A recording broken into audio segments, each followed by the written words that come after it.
पंच पुष्प में से एक पुष्प पारिजात का फूल, जिसको हार श्रृंगार का फूल भी कहते हैं, जिसको शिडली का फूल भी कहते हैं। पारिजात हार श्रृंगार, मैं निवेदन करूंगा आस्था चैनल से कि पारिजात का जो पुष्प है उसका दर्शन भी आप सभी श्रोता भाई बहनों को टीवी के माध्यम से कराते जाए। जितने लोग टीवी पर कथा सुन रहे हैं, जितने लोग फेसबुक यूट्यूब पर कथा सुन रहे हैं, वो भी इस पारिजात के फूल का दर्शन अवश्य करें। और एलईडियां लगी हुई हैं, उन पर भी आप आराम से पारिजात के फूल का दर्शन कर सकते हैं। पारिजात का पुष्प, हार श्रृंगार का फूल,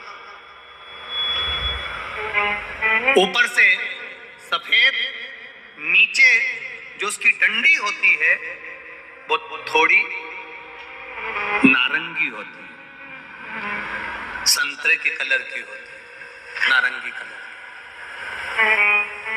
महाराज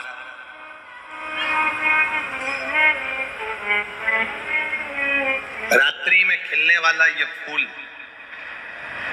रात्रि में जो फूल खिलता है ये पारिजात का, और हार श्रृंगार का जो ये पुष्प है, जिसको हार श्रृंगार भी कहते हैं, पारिजात भी कहते हैं, और कहीं कहीं इसको शिडली का पुष्प भी कहते हैं। ऊपर से सफेद होता है, नीचे उसकी जो डंडी होती है वो नारंगी कलर की होती है। शिव कथा कर रही है, शिव महापुराण का चरित्र कर रहा है। जिस समय पर संतान की प्राप्ति नहीं होती या किसी कारणवश, किसी कारण से हमारे यहां वंश की वृद्धि नहीं होती, तब देवाधिदेव महादेव की आराधना पारिजात के फूल से करी जाती है। अब उस पुष्प को चढ़ाने का एक तरीका है, जरा ध्यान दीजिएगा। पंच पुष्प शिव महापुराण की कथा आप लोग सुनने के लिए बैठे हो, बड़ी आस लगा कर बैठे हो, उसको समझिए। पारिजात का जो फूल शिव जी को चढ़ता है, भगवान देवाधिदेव महादेव को चढ़ता है, जैसे ये शिवलिंग है, मान लो ये शंकर भगवान का शिवलिंग है, ये जलाधारी है, ये जल नीचे गिरने का स्थान। आप लोगों ने पहले कथा सुनी है ना सबने, आपको सबको मालूम होगा। राइट में गणेश जी का स्थान, लेफ्ट में कार्तिकेय का स्थान, बीच में अशोक सुंदरी की जगह। जहां पर यह शिवलिंग रखा है वो माता पार्वती जी का हस्त कमल है। शिवलिंग के रूप में, शंकर भगवान के रूप में ये शिवलिंग है। ऊपर से जो एक एक बूंद जलाधारी नीचे गिरती है वो शंकर भगवान की 5 लड़कियां, जया, विषहरा, शामली बारी, दौतली और देव, ये शंकर जी की 5 बेटियां हैं। वंश वृद्धि के लिए, कार्य सिद्धि के लिए, वैभव प्राप्ति के लिए, या अपने हृदय की सुख समृद्धि के लिए, संतान प्राप्ति के लिए पारिजात हार श्रृंगार के फूल की शिव जी को आराधना होती है। हार श्रृंगार का जो पुष्प होता है, अशोक सुंदरी वाली जगह पर हम पारिजात के पुष्प को समर्पित करते हैं। उसकी डंडी का जो मुख है वो शिवलिंग की ओर होता है जब अपन अशोक सुंदरी पर चढ़ाते हैं, और फूल का मुख इधर होता है। वापिस उसी पारिजात के पुष्प को उठाकर हम माता पार्वती जी के हस्त कमल पर, जो गोल हस्त कमल है, वहां समर्पित करते हैं।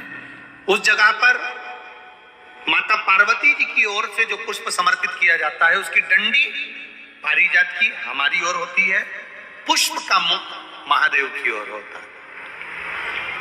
तीसरी जगह, जब हम पारिजात के पुष्प को अशोक सुंदरी पे से उठाकर जगत जननी के हस्त कमल पर रखते हैं, हस्त कमल पे से उठाकर देवाधिदेव महादेव के शिवलिंग पर रखते हैं, उस समय पर पारिजात के पुष्प की डंडी शिवलिंग के ऊपर होती है और फूल का मुख अपनी ओर होता है। इस जगह पर पारिजात के पुष्प की डंडी के केसर से ही महादेव को त्रिपुंड लगाया जाता है और महादेव से प्रार्थना करी जाती है। अब पारिजात के फूल का केसर कैसे बनाना है वो भी एक बार आप लोग अच्छे से समझे। जैसे मान लो अभी पारिजात का तो फूल यहाँ पर नहीं है, पर आप टीवी पर दर्शन कर रहे होंगे। पारिजात पुष्प की जो पीछे की डंडी होती है, फूल सफेद और पीछे जो डंडी होती है नारंगी कलर की, केसरिया कलर की, उसको तोड़ लिया जाता है।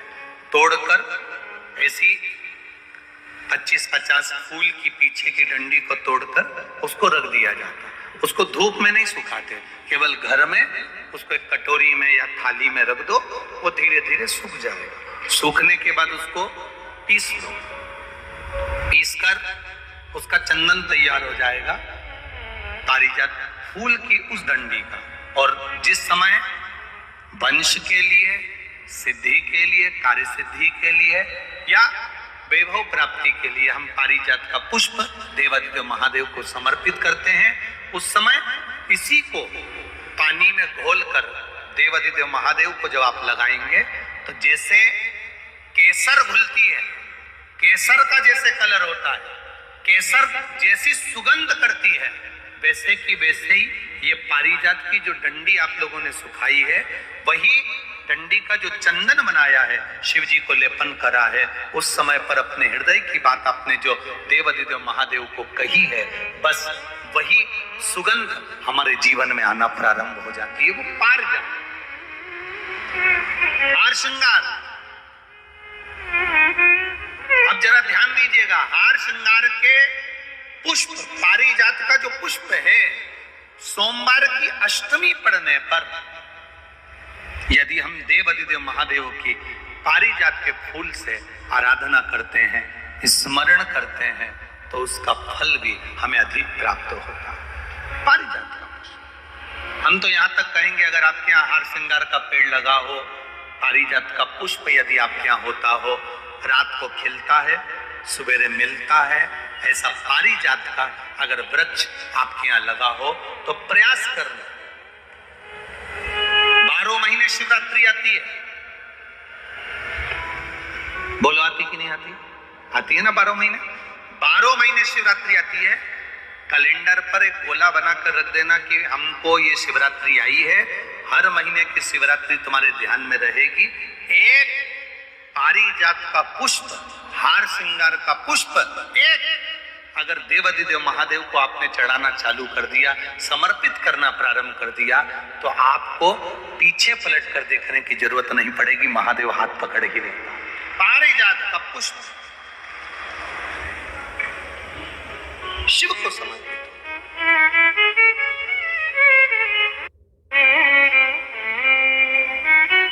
सफेद कलर का पुष्प है, आप टीवी पर दर्शन कर रहे होंगे। केसरिया कलर की, नारंगी कलर की उसकी डंडी है, भगवान शिव को समर्पित।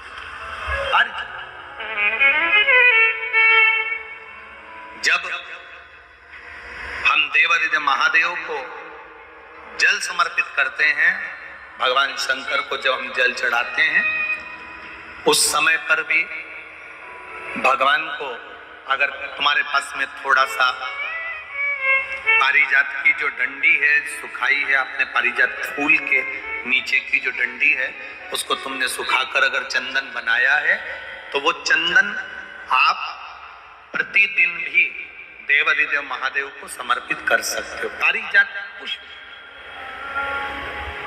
एक बात और हमारे स्मरण में रहे,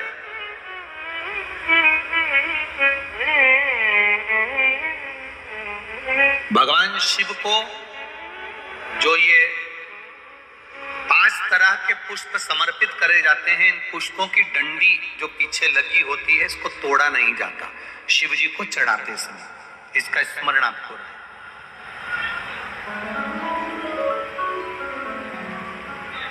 3 शिवालय ऐसे हैं जहां पर पारिजात पारिजात के पुष्प को समर्पित कर देने से, भगवान शंकर को अगर पारिजात का पुष्प समर्पित किया जाता है तो मनवांछित फल की प्राप्ति होती है। पहला, मां नर्मदा से निकला हुआ कंकर नर्मदेश्वर महादेव। अगर कहीं नर्मदा जी के कंकर से शिवलिंग बना हुआ है तो मां नर्मदा के शिवलिंग पर पारिजात का पुष्प समर्पित होता है। दूसरा, जो शिवालय एकांत में हो,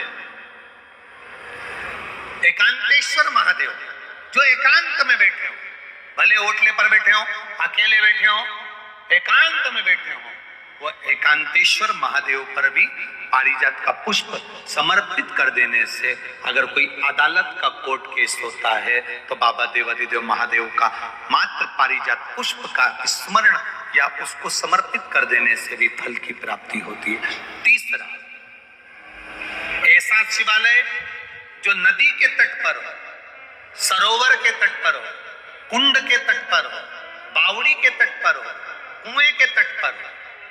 आप सब लोग तो ग्रामीण क्षेत्र के निवासी हैं और जितने लोग भी कथा सुन रहे हैं आस्था चैनल पर, फेसबुक, यूट्यूब पर, सबके स्मरण में होगा, पहले हमारे जो पूर्वज होते थे वो कुआं बावड़ी के पास में शंकर जी का शिवलिंग रख देते थे। ध्यान में होगा, जिसको स्मरण में होगा उसको मालूम होगा। शिवलिंग लाते थे और जहां कुआं होता था, बावड़ी होता था, तालाब होता था, नदी होती थी, उसके तट पर, उसके पास में शिवलिंग रख देते थे। कारण क्या है? किसी जलाशय, कुआं, बावड़ी, तालाब, नदी, सरोवर, इसके पास में जो शिवलिंग होता है उस शिवलिंग को बहुत सिद्ध करने की जरूरत नहीं होती।